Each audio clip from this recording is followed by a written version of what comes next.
Well, hello. Today is day 10 of 30 days of sharing some inspiration, ideas, and experiences from my book, Heal My Voice, An Evolutionary Woman's Journey. Okay, so the question today is, what does it mean to be a peacemaker? Although I in these videos say women, I understand that there are men who are also affected by many of these same things. And I really appreciate the men who have commented and been here as part of this. A friend of mine who I was talking with yesterday, who is 67 years old, he's a man who has a master's in counseling, has worked with emotions all of his life. But we were talking about the ways that his tender heart has been shut down by, thinking that he can't express all of his emotions. And so I'm going to be addressing this to women because I am a woman, I've worked with women, and I understand it from that place. But really, take what you like and leave the rest, and the men are welcome here for this conversation. What does it mean to be a peacemaker? I'm going to read a paragraph from my story today. This is story 7, From Chaos to Peace, Cleaning My Emotional House. And it is a story about getting in touch with some deep anger in a situation I had. And I knew that the anger I was feeling was out of proportion from what had just happened. And so I spent time processing that anger for days until I found the root of it, which was from something that had happened years and years earlier. And it was actually, I was angry at myself. So there's a power in feeling and processing all these emotions. And I'll just share one paragraph from the story. There was a time when I thought that being a peacemaker was always about being filled with love and peace and never experiencing conflict. Now I see it is also about setting boundaries, asking for what I want, living life with consciousness, taking responsibility for my actions, witnessing someone in pain instead of trying to fix them, bringing in more compassion, feeling everything, including discomfort and anger, and continuing to cultivate peace inside. There will always be opportunities to clean our emotional houses, a yearly, monthly, weekly, daily, minute-by-minute practice. Conflict is a catalyst for healing and change. This is the path to peace. Embrace it all. So I list a bunch of resources and tools in the back of every chapter, and with this one I was really looking at things like A Course in Miracles, in which you use what's happening in your life to shift your perspective. You notice that you're giving meaning to things.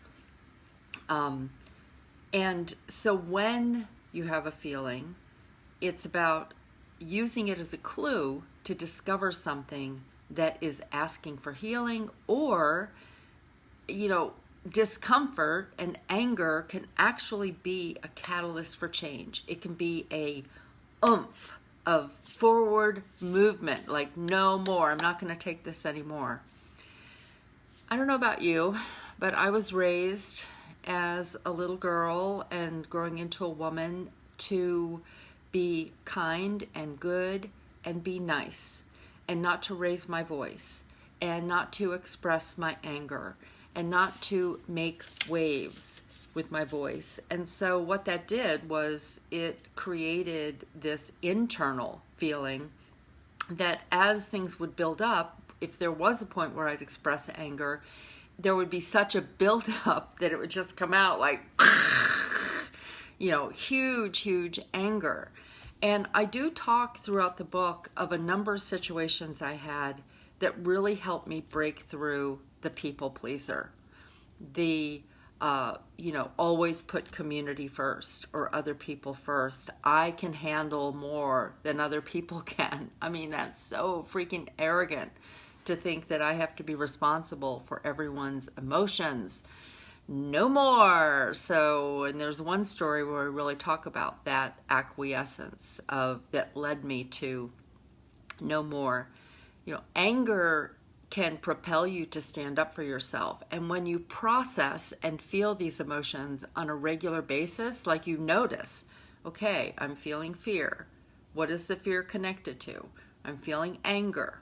What is that connected to? When you do your own exploration around that, you build this emotional muscle so that it doesn't have to be coming out as a huge fire hydrant that knocks people over, unless that's what's actually required for the disruption of something where there have been conversations, there's been mediation, you've expressed your anger, you're in touch with your anger, and sometimes all that you need is to actually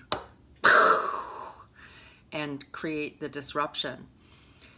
There's one of the things I love about some of the films that are coming out now and television shows is that this opportunity to really see women in big, messy emotion, which is part of the process of getting in touch with what you're really feeling, and also in touch with your creativity, because when you have a lid on all of your emotions, it squelches your creativity. There's a great series on Amazon right now called I Love Dick. Kathryn Hahn is a brilliant actress who really shows us what it's like when a woman is trying to find this creative voice where it's messy and it's involuntary and it's climactic, and that's one way for expression. That's the expression. It's like she broke through to express her creativity, and it created a disruption around her so that the creativity of other people, them getting in touch with their desires, women and men, in this like disruption, it created that opportunity for everyone to express. And that's what's so amazing. When each of us does the inner work to connect with our emotions, and then we're able to express it outwardly through art, through writing, through expression, through speaking that.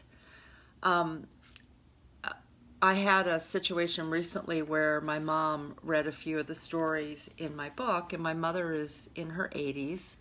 And was definitely raised during a different generation of, my mother went to college and got a business degree, a 4-year business degree, graduated in 1954.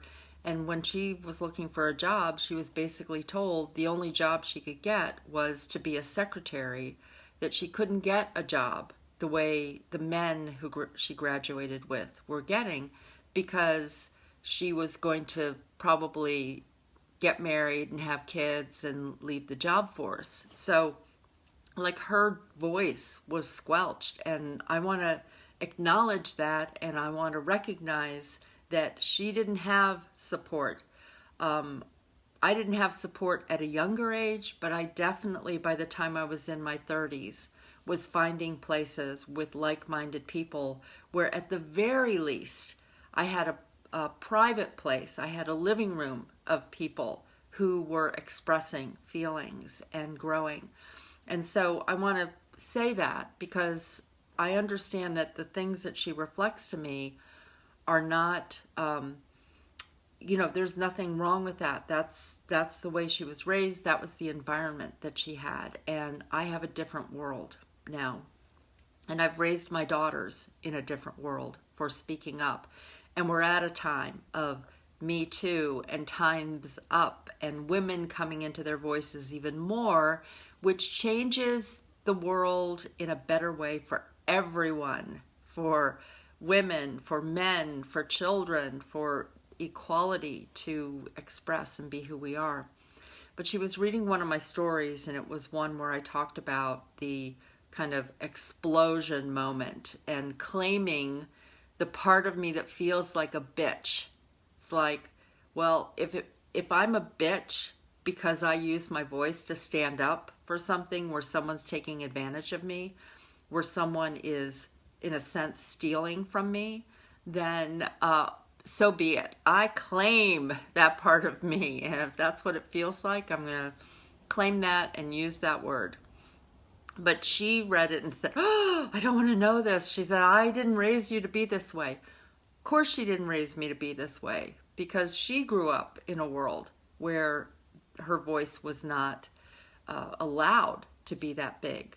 But there's this buildup of being nice and being taken advantage of. And we're seeing it in the world now with women coming into their own. I also want to take a moment to just say, and again, I'm going to say this, you're going to hear me say it over and over. I am so grateful for the women who came before me.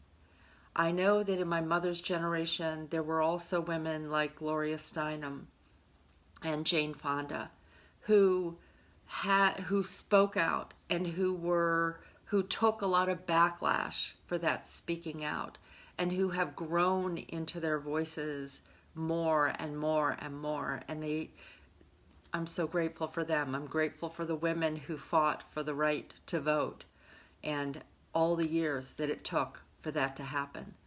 And so every generation of women has the opportunity to speak up more, but also to learn how to use our voices, to learn, one of the phrases I've used over the years is, an empowered voice knows when to listen. An empowered voice knows when to speak. And an empowered voice knows when to stand on that mountaintop and shout their message to the world. All are important. The witnessing, the speaking, and the shouting. Okay, so that's it for today. So I'll leave you with, what does it mean to be a peacemaker? And how is that a part of your life now? If you want to go deeper and read all the stories in my book, the book is available in Amazon, in paperback, and on Kindle. And I'm here for 30 days sharing quotes from the stories. And my intention is to awaken, by using these questions, to awaken something in you and encourage you to share your stories, to share your voice, to process your emotions. All right, thanks for being here. So much love. Mwah.